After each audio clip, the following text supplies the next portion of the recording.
Hi, everyone. Welcome to the 657 participants who've joined us for tonight's webinar and to all of the viewers watching the podcast as well. Emerging Minds and MHPN wishes to acknowledge the traditional custodians of the lands across Australia upon which our webinar presenters and participants are located. We wish to pay respect to the elders past, present and future for the memories, the traditions, the culture and the hopes of Indigenous Australia. Hi everyone, thank you for joining us tonight. My name is Jacquie Lee and I'll be facilitating tonight's session. I joined Emerging Minds as a communications officer and editor in late 2018, where I work closely with Dan Moss, who you might know from previous webinars, and with our authors and content producers to produce engaging, innovative and evidence-based content on infant and child mental health. I'm especially interested in practice approaches that engage with children and families and empower them as experts in their own lives. So I'm really looking forward to tonight's session. So tonight is the first in the third series of webinars from Emerging Minds and MHPN. Along with tonight's session, this year we'll be bringing you webinars on engaging fathers and children on the 29th of October and on the micro skills of trauma-informed practice in November. And then in 2021, we'll continue with webinars on working with parents who've had their children removed, overcoming communication challenges to engage children, and Aboriginal and Torres Strait Islander children. Now, for those of you who might not be familiar with this platform, you can access the chat box by clicking on the purple button. If you have a question for the panel, you can submit it via the blue hand button. You can download slides and resources, including our case study and our panelist bios, by clicking on the light blue button at the top of your screen. To refresh the webinar, just click on the green button with the circled arrow. And if you're having technical difficulties, you can message Redback directly by clicking on the help button, or you can call them on 1800 733 416. Now, learning outcomes for tonight. At the end of tonight's webinar, we'd like you to be able to outline how to make children and parents more active within professional practice and how to privilege the skills and know-how of children and parents, to illustrate examples of conversations with parents and children that pave the way for relationships that are collaborative, accountable, and honouring of children's voices, to discuss how practitioners and parents' perspectives need to shift to become more child-led, and to illustrate examples of the skills that practitioners can use to help children become more comfortable within a professional setting.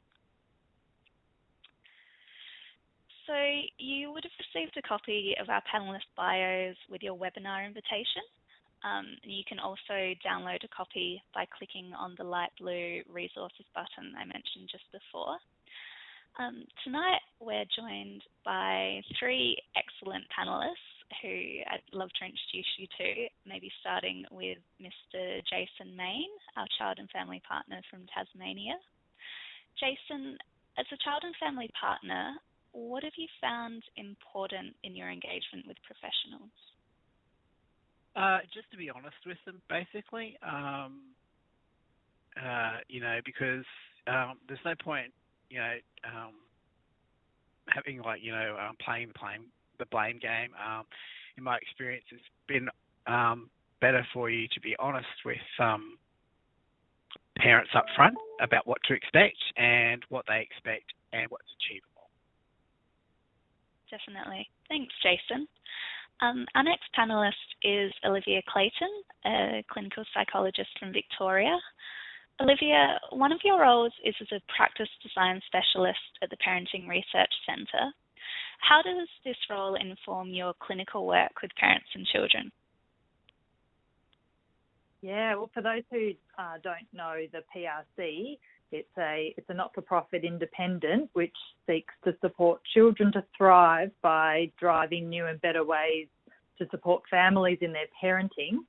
And there we've spent a lot of time in the space of developing practice frameworks for organisations to use in their work with families.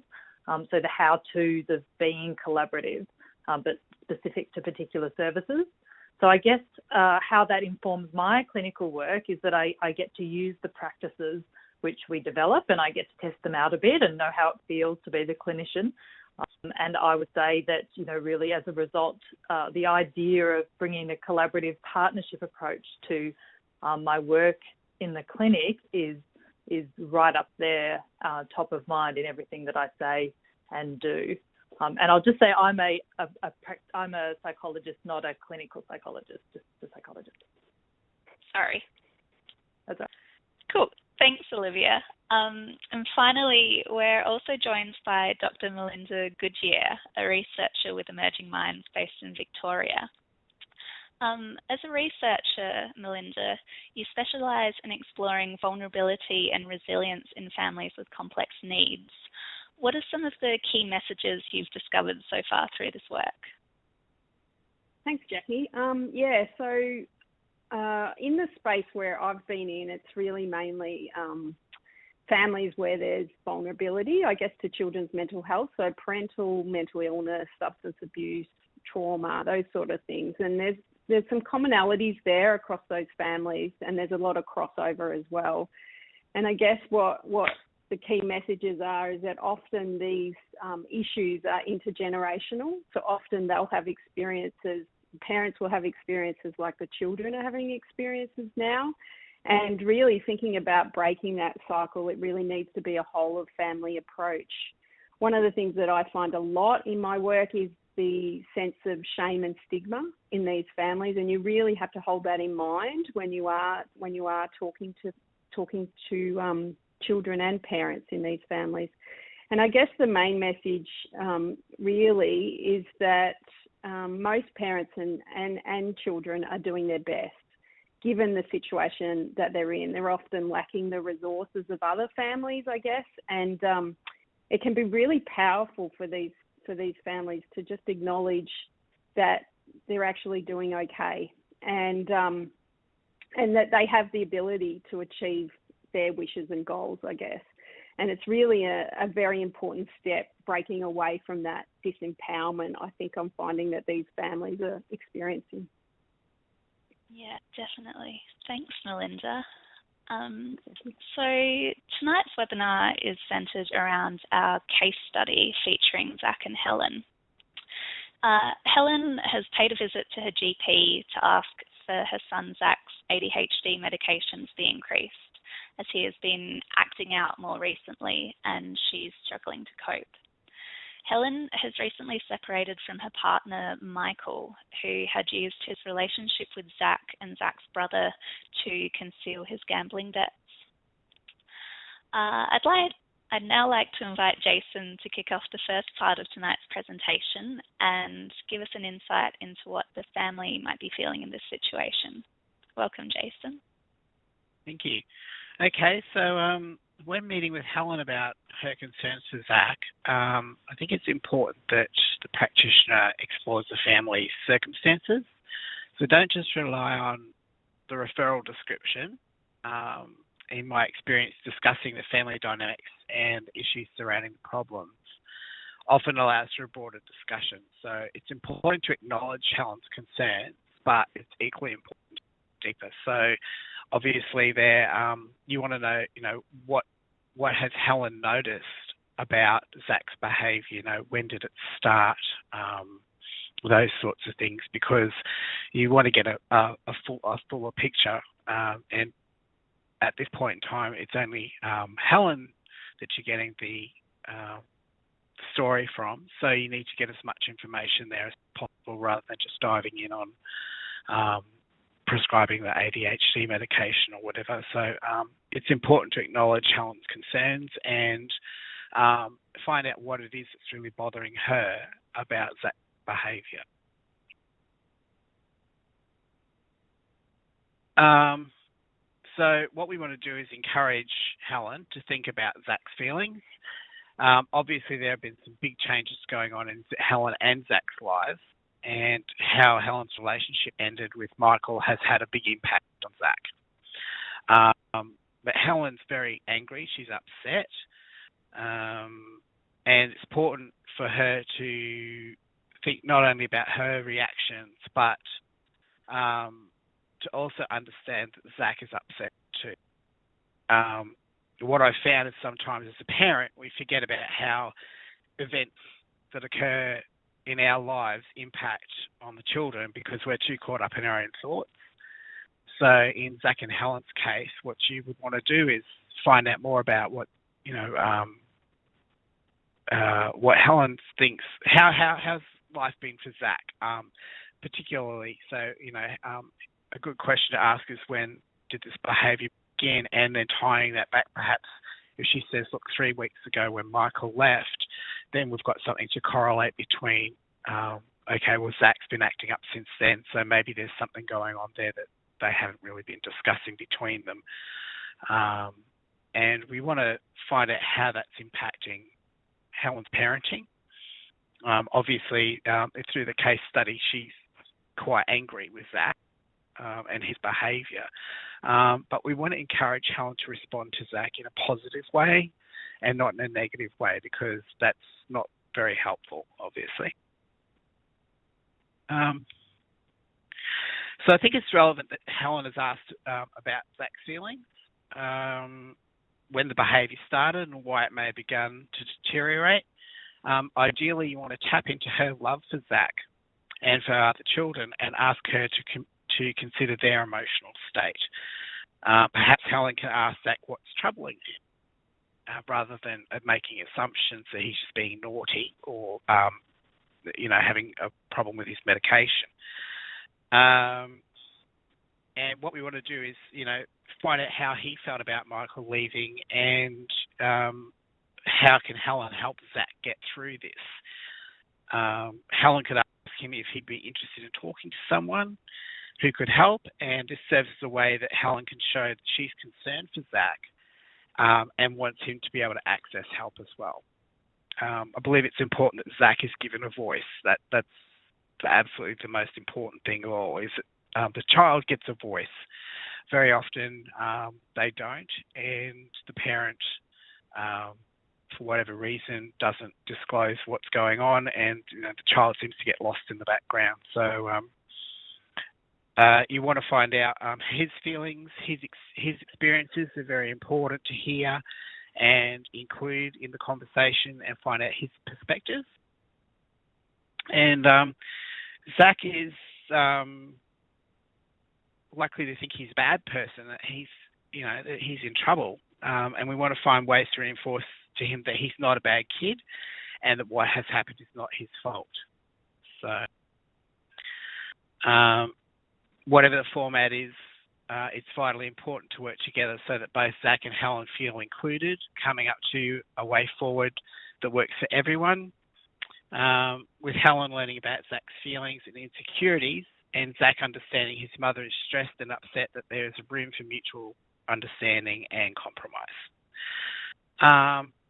Finally, really important, all parents at some point to another need support. So we want to find out who is Helen's support network. She got friends, family, or other health professionals. So it's important to discuss with Helen about her need for support, even if it's just a cup of tea with a friend, or it's better for Helen to talk to someone rather than keep it all bottled up and not discuss it with anyone at all. So explore some options with her so that she's aware that it's not just about Zach, it's also about her health too. Great. Thanks, Jaisen. That was awesome. Some really great insights into the family's perspective. I'd now like to invite Olivia to share a psychologist perspective of the case. Thanks, Jackie. I'm going to talk about my likely approach here as a private psychologist who Mum has come to see with Zach. And my input into this webinar is informed by, both experience as a private psychologist and also my years of work in practice design and research at the Parenting Research Centre. So collaborative practice with families or working with parents is seen as so important because of the decades now of research around the importance of the parent-child relationship. And we know, of course, that the parent-child relationship impacts children's outcomes and outcomes in learning, in development, in health and well-being. And in fact, it's the quality of the parent-child relationship, so how warm and responsive our parents are when we are children and when we are babies, that has been shown to shape the way our brain develops. So the question for me when Helen's sitting with me perhaps for a first session is, you know, how do I get Helen to see it as a family issue and not just a child issue? And the way that I would approach my work with her is founded on the idea that building the capacity of adults to care for children, so the ones who are there 24/7, is the most powerful way to promote their development. So I'm going to be coming from an approach of family-centred practice and the Bronfenbrenner model. But really what I'm going to be doing is working hard to help her understand the powerful role that she does play in shaping her child's development. And I'll be seeking to bring her on board as the key change agent in Zach's life. So to do that, I'll help her self-regulate and help her experience that she can support change in his behaviour alongside the important role that the Ritalin may be playing. But first I wanted to highlight just some observations I would make about Mum right up front, probably, as I'm talking with her in that first session. And I'm working on my relationship with her during this, and I'm empathising, but I'm also observing a few things based on that YouTube clip. So she might feel like she's at full capacity right now, and in fact she currently has no room for taking on new parenting strategies. She presents as highly stressed, like Jaisen pointed out. She's angry, she's shaky, she's tense, and she's snappy. She may be under financial pressure too, you know, due to the ex-partner's gambling. So can she afford the basics? Does she feel safe and secure? And does Mum have a support network? Does she have time for things like self-care? In some of the things she says, there's a few assumptions that she's making which are intriguing. So she talks about the departure of Michael, her partner, as perhaps not having a negative impact on Zach. And I've also got some questions about her knowledge of ADHD when she says things like, I read children can grow out of their ADHD medication. And finally, her focus on misbehaviour. She says, he's been a proper little prick at the moment. And that type of comment to me, a common comment really, but it indicates that she sometimes falls into the common trap of labelling the child rather than the behaviour. So that would be just a little note for work in the future that I might remember there when she says that. But it also speaks to the stress she's under. And we'll want to get very clear about what the behaviour is, but also acknowledge that it's so easy to fall into the trap of focusing on your child's behaviour. We don't know what being a little prick is yet, but it might be a behaviour which is very difficult to ignore. And it might be getting him the kind of attention, the kind of immediate and highly fired up type of attention from Mum. But because she's under such major stress herself, it actually becomes the majority of the attention that he does get from her. So down the track, it might be important for Helen to get to a point where she can ask herself whether she spends more of her time noticing and attending to Zach's positive behaviour or his misbehaviour. But that would come later. I just wanted to spend, I guess, a few minutes talking about working with parents in general, and acknowledging that, you know, working with parents can be really challenging. So I'm sure many of us could share stories of when things, you know, didn't go so well as what we would have liked. in our work with parents, even with our best intentions. And in private practice, of course, parents vote with their feet. So we would say, though, that it is with families who are facing really complex challenges in their parenting that can benefit most from our support and most from a strong collaborative partnership approach. And to do that, to take a strong collaborative partnership approach, it's important to understand social and psychological barriers to parents seeking help. So to work effectively with parents, we need to understand where they're coming from. We need to be compassionate towards parents and their issues and their concerns, and have a realistic understanding of parenting, the psychology and the social context of parenting, because then this context shapes and provides understanding about why parents may do and say the things that they say or do. And at the foundation of the collaborative approach with families, it's a recognition that today's parents are exposed to and constantly feel a high level of scrutiny and blame. So they feel judged already when they come to you. So my perspective tonight is about the importance that the collaborative stance has in helping Helen make the big shift to seeing herself as part of the solution here. And coming from a collaborative stance means that we're thinking about parents as not the cause of their children's problems, but as a major part of the solution, because we know that issues in children's development and well-being have multiple causes, and blaming parents is not only simplistic, but it's unhelpful. And it means having the view that parents are doing their best, sometimes under difficult circumstances, and that difficulties are not due to lack of caring or flawed character or a moral failing. And in fact, you'll probably not find a parent who says, I don't want to be a good parent.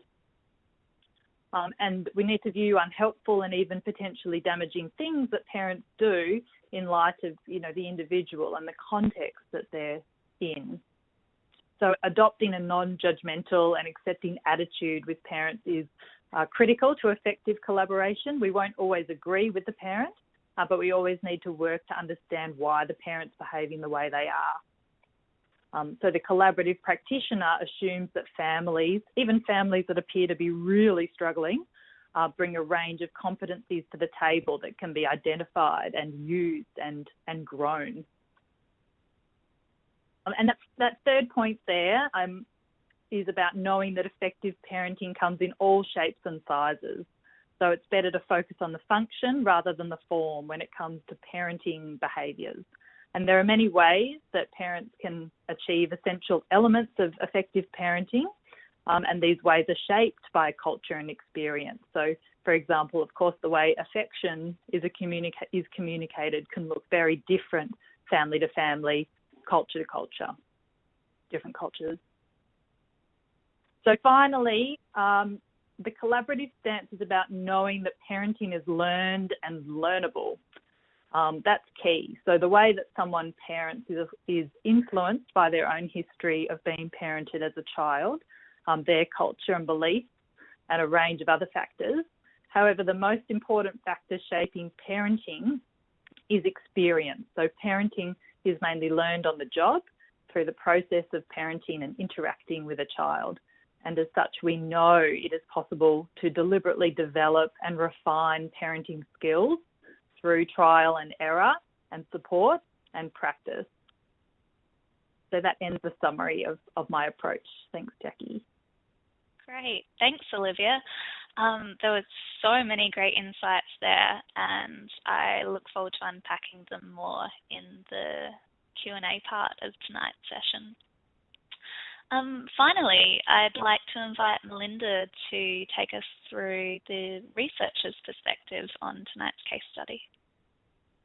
Yeah, thanks, Jackie. And I guess I come at this talk from studying a number of programs and looking at some of the core elements of some of the programs that are out there to support professionals working with parents and also children.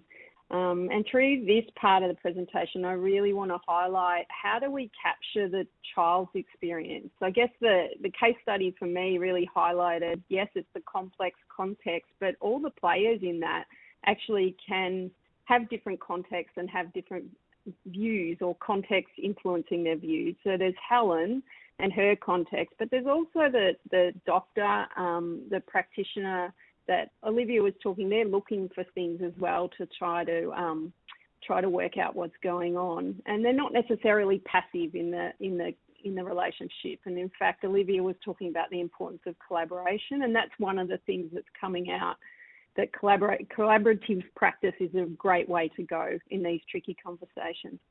And there's also the context for Zach. But in the video, it was very difficult to know what Zach's voice was and how we capture that. So I want to talk a little bit about that moving forward. But at the moment in that room, there's really only Helen and the doctor. And at that point, there are some things that you can do to bring Zach into that conversation. So it's really about trying to understand or trying to help Helen understand Zach's context. A great way to start is actually,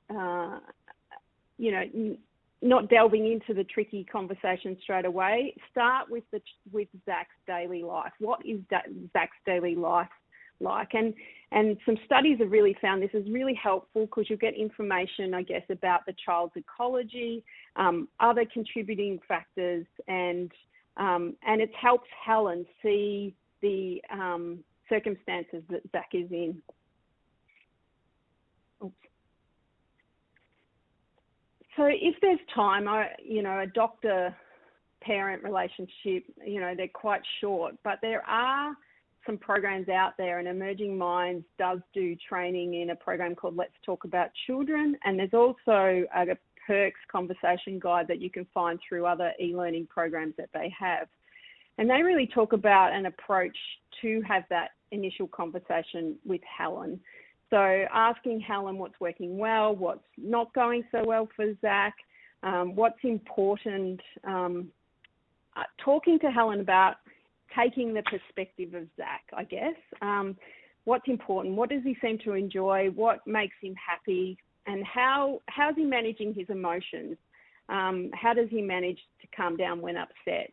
But also thinking about his world, I guess. So what are the places that he's going to? What are the activities that he likes doing? And what are these people in his life? And really we find that quite a helpful way to kind of see Zach's strengths, I guess, and the strengths in the family, but also the vulnerabilities that might be there. You can also see the significant relationships in his life and also start to get a picture of the support network, both for Zach and also for Helen as well. And we often talk about how doing this from a collaborative, strengths-based approach. And really, it's a really great opportunity to point out some of the things that are going really well. It's not some work out of Finland is really talking about strengths not being the ultimate thing that someone's doing. It's what's working for them. That's a strength in their family. And some other work has sort of talking about vulnerabilities with really helps that conversation go well with a parent, that they're open to talking about vulnerabilities and in the picture of the strengths that they've got. They want a true picture of what's going on for them. It's another important thing to think about how we help Helen realize her parenting, I guess, values and goals. So what might Helen want to change from her perspective? What might she want for Zach as well? And that way you can start to work with Helen around some of those goals. And you can that a lot of stuff that tends to come out in this is that these parents that are struggling want the best for their children. Now, they've said things like, I don't want my child to have the same experience I've had. So you can really get into what their goal is around seeing the child beyond its behaviour, I guess. So the child voice. So there's a fair bit of work on the child voice, particularly in healthcare settings. How do we include the children in consultations, in paediatric consultations, for instance? It's quite renowned that children are invisible in some of these conversations, and often the views of these children are through adult lenses, I guess. We're viewing them through our own context. But how we talk to children, it is really important to consider the developmental stage. In preschool, it's said that they're a bit more suggestible. So thinking about giving them options in response to a question. So giving a range or things like that. In middle childhood and early adolescence, they're starting to really get that peer identification. They're starting to maybe withdraw a little bit from adults. So they're really suggesting a casual and accepting attitude. Middle adolescence, they're really saying that they'll respond well to conversations where you are almost talking on the same level, like a sort of equal level with them. I guess from the case study, it could also be an opportunity for Zach to contribute to what the issue is for him. And in doing so, if we can open a conversation, if the next appointment brings him to that situation, it can really be a good way to build his competence, literacy, and also it can build the communication strategies, not only in Zach, in naming some of these things, but help the family start to discuss these. Because really these principles of self-determination, supporting the strengths in a parent, making them feel competent in their parenting, can also apply to children as well, and develop that shared understanding. So how do we identify the children's own point of view? The research is sort of suggesting that it's a good way to kind of start by asking the child's permission to have that conversation. So get their consent, or if they're younger than 18, it's called their assent. And it's really important to explain what the session is about to them and what is expected, what's going to happen, what are the expectations in the session.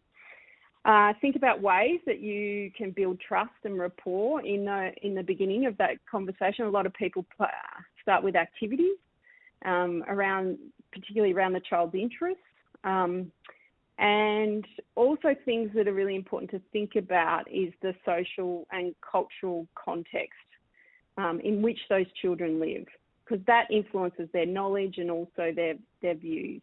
And things like thinking about family of origin, family of origin of their parents, but family of procreation, cultural issues, spirituality or cultural differences, and even family beliefs. So what we do know is families develop a sense of family identity and their own beliefs that carries through the generations. And I guess to sort of say what's important in these conversations is thinking of ways to empower children to contribute. So seeing their strengths, acknowledging their hopes. Often children in families where a parent has a mental illness may be quite protective of their parents as well and find it difficult to say difficult things about their parent. And it is okay to validate that they may want to protect their parent in this circumstance. And I've found that really helpful for children to feel it's okay to then open up about that. And the other thing that the research is saying, it's really important that you check for understanding. So check that your view of what the child's saying to you is a correct view from their perspective. So checking on their ideas, actions and experiences. And finally, this comes from some research. A lot of research has been done in that paediatric health outpatient setting. And these are some of the suggestions for how to actually include the child in a consultation. They talk a lot about this idea of talking to the child at eye level. And that's like thinking about how you present to the child, how you thinking about the potential power differentials that are actually in the room, thinking about setting up the physical setting so that it's supportive or familiar to a child. The other thing is to think about who needs to be in the room with the child. Younger children prefer their parents to be there. Older children prefer to be usually independent. Think about the child's privacy, particularly when you're online and things like that. Start with a non-threatening topic and listen actively. Your body language is really important, and tone of voice. And this becomes even more important in an online setting as well. And think of creative ways that you can communicate with children. Think about using pictures, picture cards. Think about different ways that they may describe things to you. So 3 wishes, or using a magic wand to change something. What would that be in a sort of developmentally appropriate way? And I guess the last tip is really about, if it is tricky, and it has been that way, if it is tricky having this conversation, you sometimes can elicit fears and concerns by reference to others. So sometimes I'll have a conversation about other kids, sometimes in your situation, experience these kind of things as well. And that helps them not only normalise, but also helps them bring up some of these tricky things that they think you might react to. Yes. Thank you, Jacquie. Great. Thanks, Mel. That was awesome. Thank you to all of our presenters, really. I'm sure the audience would agree that all 3 presentations were really fascinating and comprehensive. And just quickly, thank you to the 1,012 of you who are now currently tuning in, and to everyone who's already submitted a question for our panellists. Just a reminder that you can submit a question by clicking on the blue button at the top of your screen. So for the next half hour or so, we're going to aim to answer some of those questions for you. I might start off with Olivia. How do you develop a collaborative partnership in your practice with parents? Thanks, Jacquie. Can you hear me okay? Yeah. Okay, great. So I think that the way that I develop a collaborative partnership in my approach with parents is really about looking to partner to achieve the change together with the child. And there's distinct roles there in the partnership. So the parent brings the in-depth knowledge about their child and their family, their culture and their background. They're the specialist, if you like, in their child, or the expert on their child. And I, as a psychologist, would look to bring some knowledge which comes from research and from experience of working with many families, and particularly knowledge here about child development. Whether Zach is just expressing his feelings are fairly typical in terms of his age, or whether it is something that is, should be classified as something that's problematic, is probably something to explore there in terms of what's typical development for an 8-year-old boy when things go wrong and they tend to blame themselves. So particularly though, my role would be about supporting Helen in our partnership to support the change in her child. So helping her use that knowledge of child development and use and take what we know from work with families and research on that could be useful to her, and adapt and apply it to her situation. So I guess in a practical sense, the collaborative practitioner is always clear that they're not the one making the decisions. So the parent is making the decisions and we bring some ideas. And the collaborative practitioner always stops short of telling the parent what to do. So you make it really clear, and you do that by asking things like, at the end of the session, so what do you think you'll do based on this information, or what have you decided to do now? and that makes it really clear to the parent that they're the key decision maker. Great. Thanks, Olivia. Continuing on the topic of sort of partnerships between practitioner and parent, Jaisen, I wondered how a practitioner might help you to feel empowered in your role as a parent, and why you think it's important that they do. Basically, I think letting the parent know that let the parent know that they're the expert with their children. They know their children best. They know what's going on at home. They know all the situations. So just letting the parent know that is quite empowering for a practitioner to tell me that, well, you're the expert. Tell me what's going on. How do you see this? It is empowering, and it gives you a sense of confidence in yourself as well, because it builds confidence. And I think it's important to do that because it can make a big difference to your own outlook as a parent. Just looking into that and saying, okay, well, they're asking me, so that obviously I have got some sort of skills, or I have I've got something to offer, and I think that's really important. Yep. Definitely. Thanks, Jaisen. We have a question from Georgina, which I might throw to you, Melinda. In circumstances where one party, usually the young person, is unwilling or unable to respond or contribute or maybe even attend sessions, how can you ensure that their voice is still captured? It's a great question. And it does always feel like if you don't have the child there, then how are you going to include their voice? But there are some I guess, creative ways that you can do that. But first I should probably say I would be interested to know why the child isn't there, or whether they have said that they don't want to be there. And some of that can be a bit of a misunderstanding about the expectations in the session as well. So it's really important to clarify with the child somehow that they understand your role.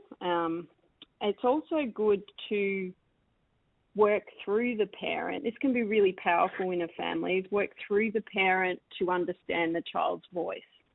This not only raises awareness in a parent, but it also helps get the child's voice into the room if they're not there. And I'd probably say the third way is really thinking about, ways that, talking about the child's daily life is really helpful. It points out routines, it points out activities that are important, it points out if there's struggles getting to school, if there's no lunches, if there's issues with behaviour and the relationship. And so it's a good way to do it, but also I'd say that there are other ways. I've seen people use things like letters or pictures, so asking the child to draw a picture, asking the child to take some video around, we do some work around the social support network around a child, and we ask them to draw the people in their lives, and we can do that activity in person, asking them, but also it can be done through pictures, through video, through photos, and really thinking about creative ways that you can tap into that child's perspective, I guess. And people do recommend that you focus on the child's interest as well to do that, to get them to come into the room as well. Yep. Thanks, Jacquie. Great. Thanks, Melinda. Sort of as a follow-up to that, just quickly, Claire has asked, when giving a child a voice, particularly preschool children, how do you make sure that your practices for giving them a voice aren't suggestive in any way? Yeah.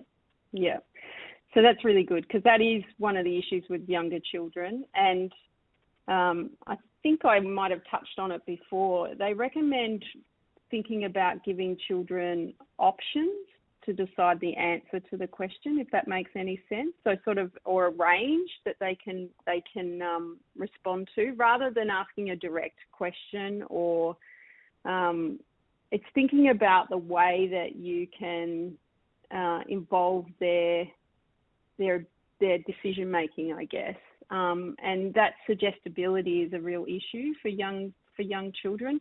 But one of the other ways that's really effective is play-based activities. It's said to be a really important part of that. A lot of the younger children also have their parents present, and it is really important to think about, if there are tricky issues in the family, whether the parent being present is the right thing as well. But that can be tricky with issues as well. So there's a whole bunch of things that you probably could do, but the suggestion is mainly play and think about the way you're framing the question to the child, where they can choose an answer rather than just agree with you or not.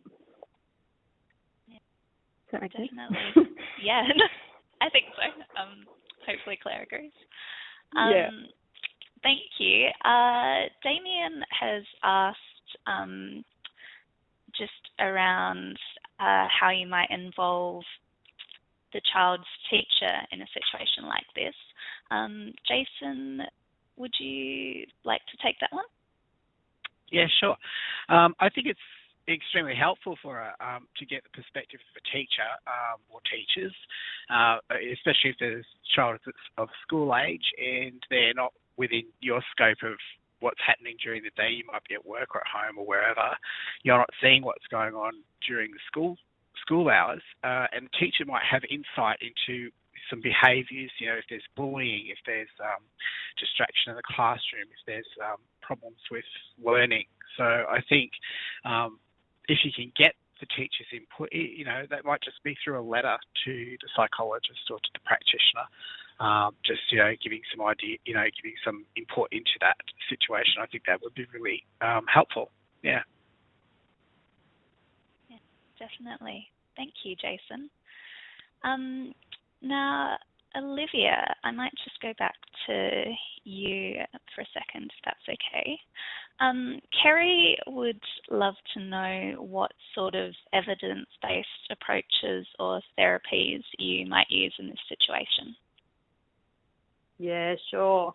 I'm certainly, my mind goes straight to some really good strategies that would involve, positive parenting behaviour support, and also, a mix really for Helen in particular around supporting her to understand her thoughts and reactions to Zach's behaviour by utilising ACT principles, CBT as well. Those two could be very complementary to each other, helping her recognise unhelpful thinking styles, and then also, notice and accept when her thoughts come up, and help her develop an awareness so that they don't have such a great impact on her own stress and then perhaps her behaviour, her choices in her behaviour towards responding to Zach's behaviour as well.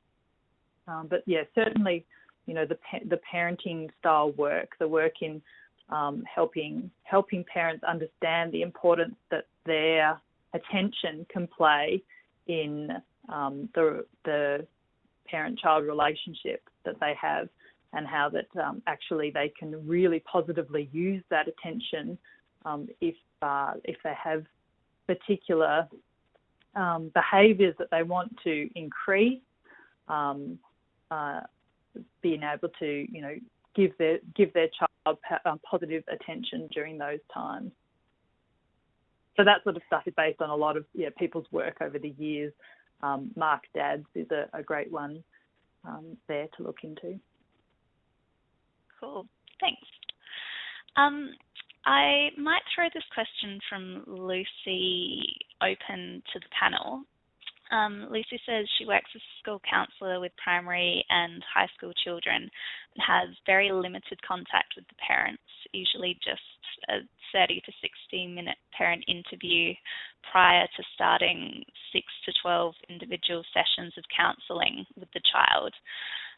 So she's wondering if you have any advice on how to emphasise the need for changes at home on top of individual counselling for the child, or how you might encourage the parents to seek extra support like family counselling or parenting programs. Who wants to take that one? Do you want to take it first, Olivia?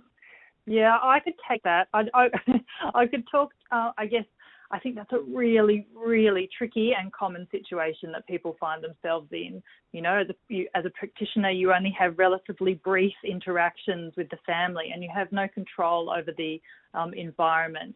So the challenge becomes, you know, how do you make just that snippet of time that you do have help the parent actually change something, you know, and that's really about coming to every conversation that you might have with that parent with an understanding that you're potentially asking them to change something, and that's about understanding, you know, adult behaviour change.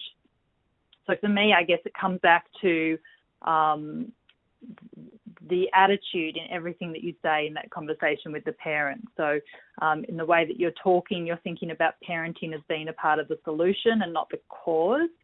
And you're, you know, you're thinking that, you're treading very carefully.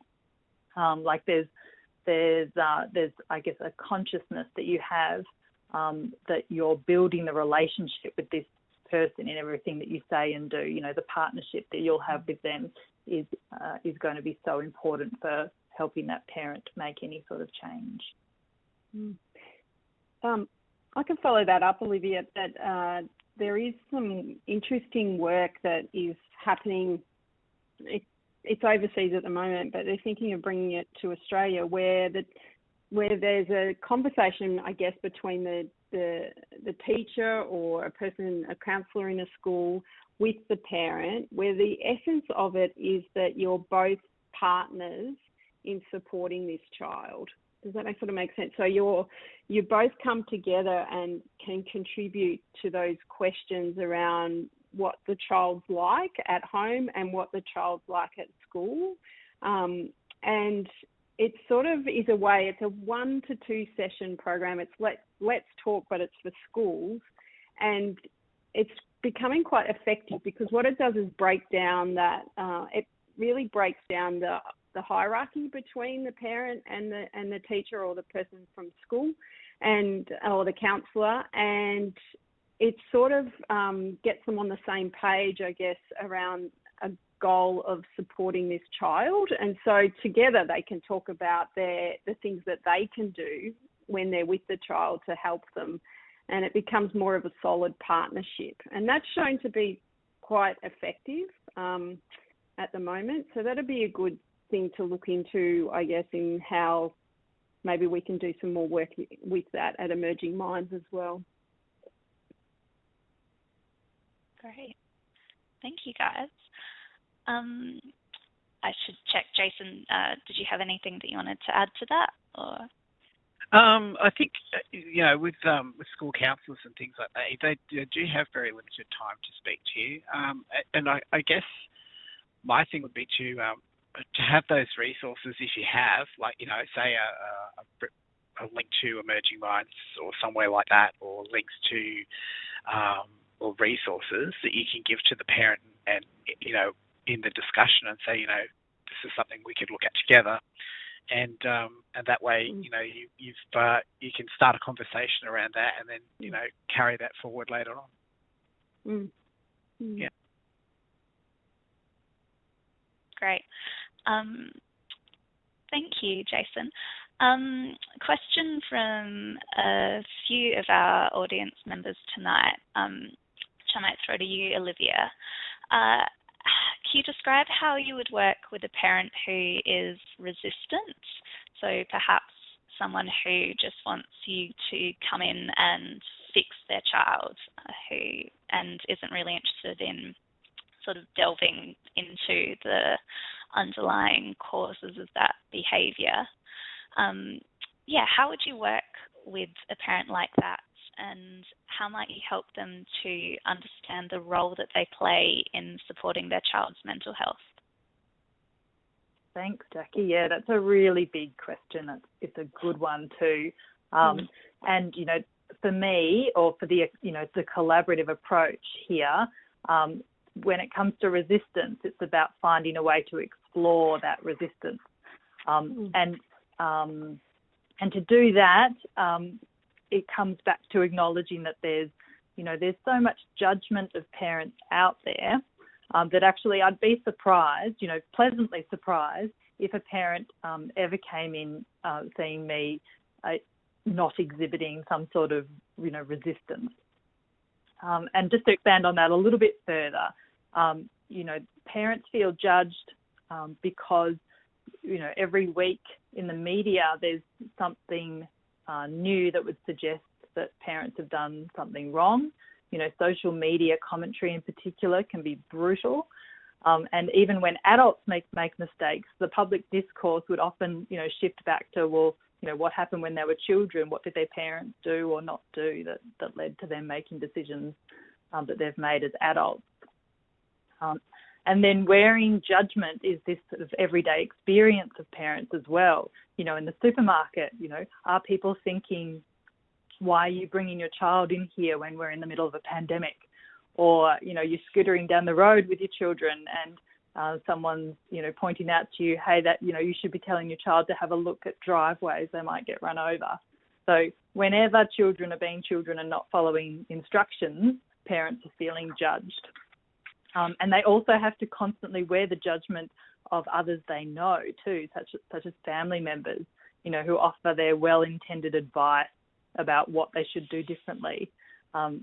Grandma, you should back off a bit and just let him be a kid. Or grandpa, you should put better boundaries in place. He needs to know what the boundaries are.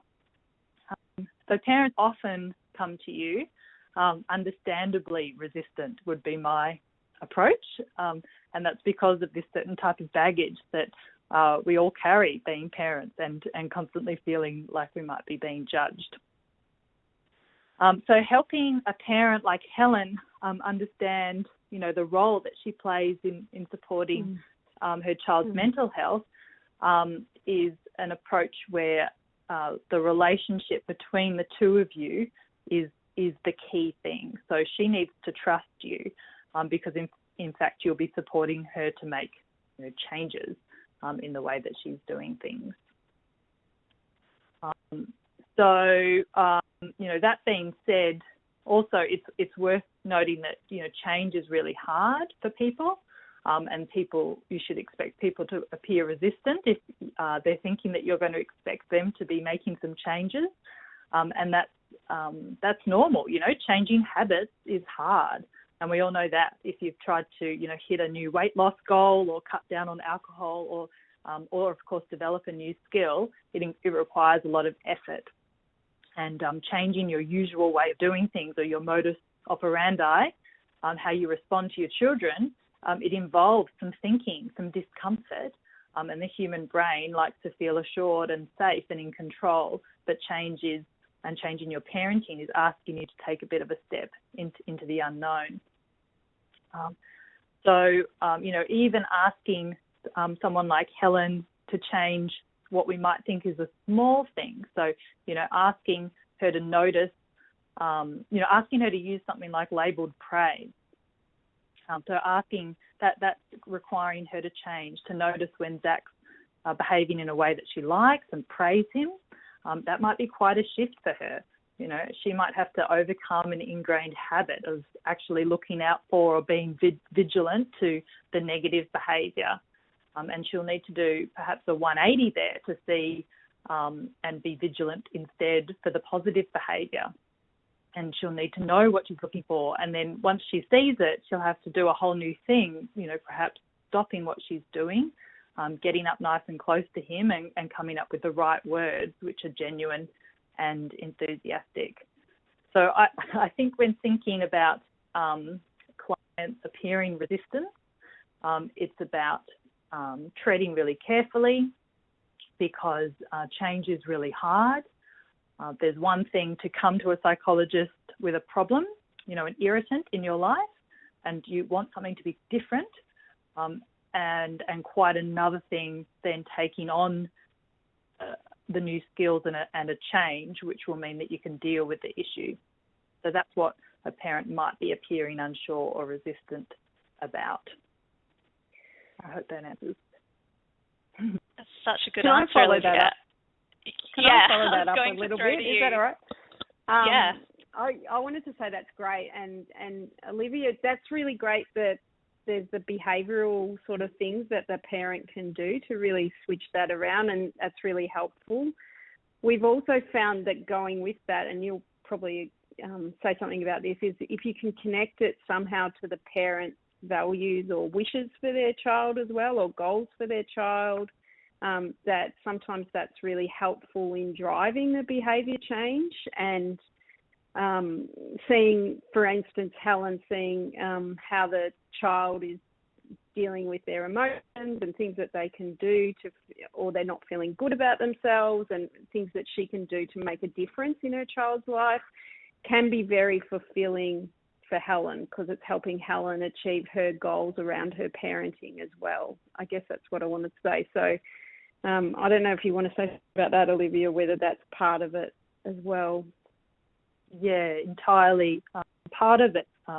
The idea of, helping Helen set a goal that is meaningful to her is going to be tying it back to her values as a parent, and probably something that she hasn't had someone ask her about before, and that can be truly powerful and motivating to for an individual to develop a goal that is in line with their true values as a parent. I'd have to agree with that as well. You want to be able to do the best you can as a parent, because it's a tough gig, and when you do get that feedback to you, you want to set up some goals for yourself and for your children. I think that's really important as well. So I will agree with that. Yeah. Thanks everyone. Just a quick follow-up question I had for you, Jaisen, was around how practitioners can engage with parents in a way that they don't feel judged or blamed for the child's difficulties. Yeah, I think with that, it is hard, I guess. In my experience, the practitioners that I've worked with have been very welcoming, been very open. They let you know that, it's not going to be scary or anything like that. They're quite gentle with you. And I think that's the thing, is just building up a nice rapport with the parent and getting them to understand that, there are outside pressures like social media and all that sort of thing out there, but that the practitioner is there to help you, and you're there to help your child, and it all works together. So yeah, absolutely. I think being gentle and being honest and open, and that would work really well. It works for me. So yeah. That's great. I could add to that too, Jackie. Just exactly those things, and also I think important is the idea that as a practitioner, you're coming from a real place of curiosity in understanding the parents. So you're interested in learning about them and what they've tried, why they're doing what they're doing now, and what's working and what's not working, and really looking for the positive intention behind what they're doing. And just one other thing. Yeah, sorry, Olivia, go. That's all right.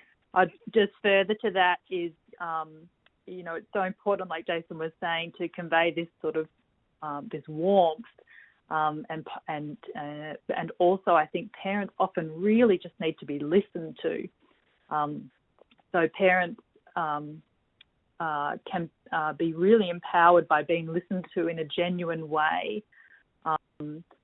And, you know, you're listening to what they're saying, you're tuning into what they're saying and what they're feeling. So you're getting the information that you need, but you're also building a relationship with them by doing that. And just to follow that up, there are some little tricks to that, I guess. There's some, and thinking about what you're noticing, but thinking about reflections with the parents or summarising what they're saying to you, or providing some affirmations, even that it's normal to be worried about certain things for their children, or it's normal to find parenting a very hard gig. And some of those statements are really important because they send a message to the parent that you are listening to them and you have heard them. And I think that's a really important part of the process as well. From basically what Olivia said. Definitely. Jill, Brenda and Elsa have all picked up on the fact that grief and loss are probably playing a part in Zach and Helen's situation as well. You know, Zach's lost his attachment father figure whom he had a pretty good relationship with. Helen has lost her partner and she's feeling kind of betrayed as well. So they would like to know how you, as a practitioner, anyone who would like to answer, how you might acknowledge these experiences during the support and therapy, and also how you might help Helen and Zach to understand what normal responses to grief are and what might be sort of more concern.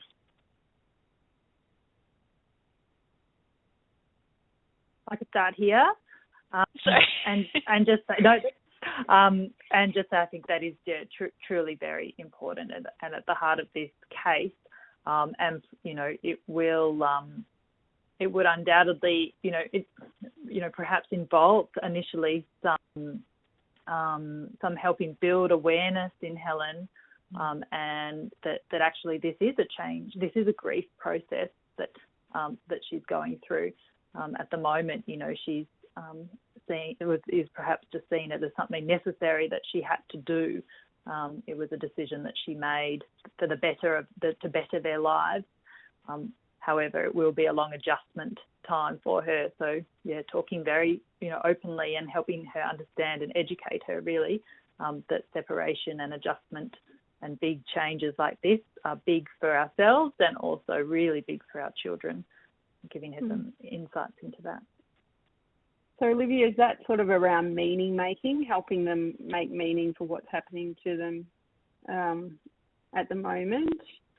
And I also wonder if there's some sort of stories or books that Helen could use with Zach. I don't really know any, but to create that conversation that it is a normal response, I guess. Yeah. Yeah. Mm-hmm. Yes. Great. Thanks, guys. It's about time for us to wrap up. Just very quickly, Melinda, Kathy has asked what the name of the program you mentioned in schools was. It's called Let's Talk About Children, but there is the program available at Emerging Minds for Professionals, and so there's a little bit of an extension one that's happened in a few countries in Europe where the teacher is part of the conversation in talking about the daily life of the child, like the parent does, because they each have a role in that child's development, I guess. And it could be transferred to a counsellor as well. And so if you can look at Let's Talk About Children, you can see how the model could be done with a parent, but also another caregiver or another person that you want to build a partnership with around that child. Great. Thanks, Melinda, sorry. No, it's good.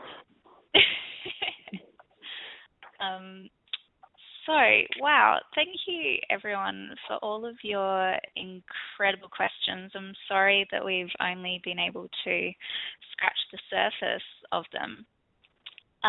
But I just wanted to first of all thank all of tonight's panelists. You've all been incredible. There have been some really excellent insights and practical strategies for ways to work more collaboratively with children and families. And I hope our audience has found some useful takeaways for their own practice. Just quickly, I'd like to invite each of you to sum up your reflections in a couple of minutes, perhaps starting with you, Jaisen. Okay. So basically just thinking along the lines of just building that rapport and building those relationships and making sure that the voice of the child is heard. I think they're really big takeaways, and also giving the parents the tools to care for themselves as well as the children. Yep. Great. Thank you. Olivia? Sure. I would say that, a genuinely effective relationship is the essential component to building an adult's capacity for changing their parenting. And that, collaboration with a parent is 90% about attitude. You have to genuinely believe that collaboration is necessary. You can't fake it. You have to believe that together it's a team effort to get to a better outcome, and that parents will have their antenna out for blame. So they'll be sensitive for blame, and they'll detect it even if you do hold judgments. If you do hold judgments about them, you have to be non-judgmental. You have to think the parents are doing their best and they're not having difficulties because of failing. And more often than not, it's about external circumstances or complexities that the child brings that are making things more difficult at the current time. And just also finally about the collaborative partnership, you don't have to be an expert or a guru. You're there because you believe you can help with a fresh perspective. So. Thank you. And finally, Melinda. Yeah, I guess the others have said what I was going to say, but I should also say that really supporting that parents and children are experts in their own lives, and creating ways for them in the conversation to give you their perspective and their wishes and their goals and their ideas for who they want to be as children and parents, and to think about the fact that children are commonly invisible, I guess, in some of the issues that parents are facing, but they are witness to it all. And there's numerous children that know exactly what's going on in the home, but the parents think they're hiding things, particularly substance use and things like that as well. So, and what tends to happen is the children make up their own meaning out of that situation, or their own meaning. And a lot of children can say that they blame themselves for what's going on in the home, or their parent being upset. So it's really important to open up the parent's perspective on the child, but also, and talk about their struggles, but also the child's experience of it as well, and help the family come to a shared meaning or shared understanding of the situation as well. Definitely. Thank you, Melinda. So as well as tonight's presentation slides and case study, you'll find a bunch of supporting resources curated by our panelists in the Supporting Resources tab, which is the light blue button at the top of your screen. And if you'd like more information about Emerging Minds or to check out our library of free e-learning courses and resources, just head to www.emergingminds.com.au. Again, we have 2 more webinars coming up before the end of the year, and we'd love to see you at the next session, Engaging Fathers and Their Children, on the 29th of October, which will be facilitated by my colleague and familiar face, Dan Moss.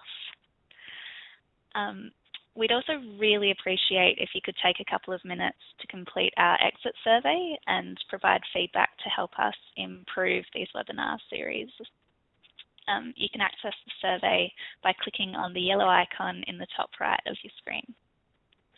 You should all receive your statement of attendance for tonight's webinar in about 4 weeks' time, and you'll also be sent a link to the recording of the session once it's available. Just quickly wrapping up with a few words about our partnership. This webinar was co-produced by MHPN and Emerging Minds for the Emerging Minds National Workforce Centre for Child Mental Health project. The National Workforce Centre is funded by the Australian Government Department of Health under the National Support for Child and Youth Mental Health Program. MHPN supports the engagement and ongoing maintenance of practitioner networks where clinicians from different disciplines meet regularly with other mental health practitioners, share tips and resources, build local referral pathways, and engage in CPD activities. Due to the current environment, most MHPN networks have been postponed. However, some are organising Zoom meetings. So contact your local coordinator or get in touch with MHPN to learn more about joining your local practitioner network and special interest groups. Or you can go to the news section of the MHPN website, or you can indicate your interest in the exit survey. If you would like to continue the child and family practice discussion with, that's what I just mentioned, never mind, sorry everyone. Before I close, I'd like to acknowledge the consumers and carers who have lived with mental illness in the past and those who continue to live with mental illness in the present. Thank you to all of our panellists, to my colleague Amelia, who's been taking care of the chat room this evening, to Julie and the team at MHPN and Redback for facilitating tonight's webinar for us, and to everyone who joined us. I hope you have a great evening. See you next time.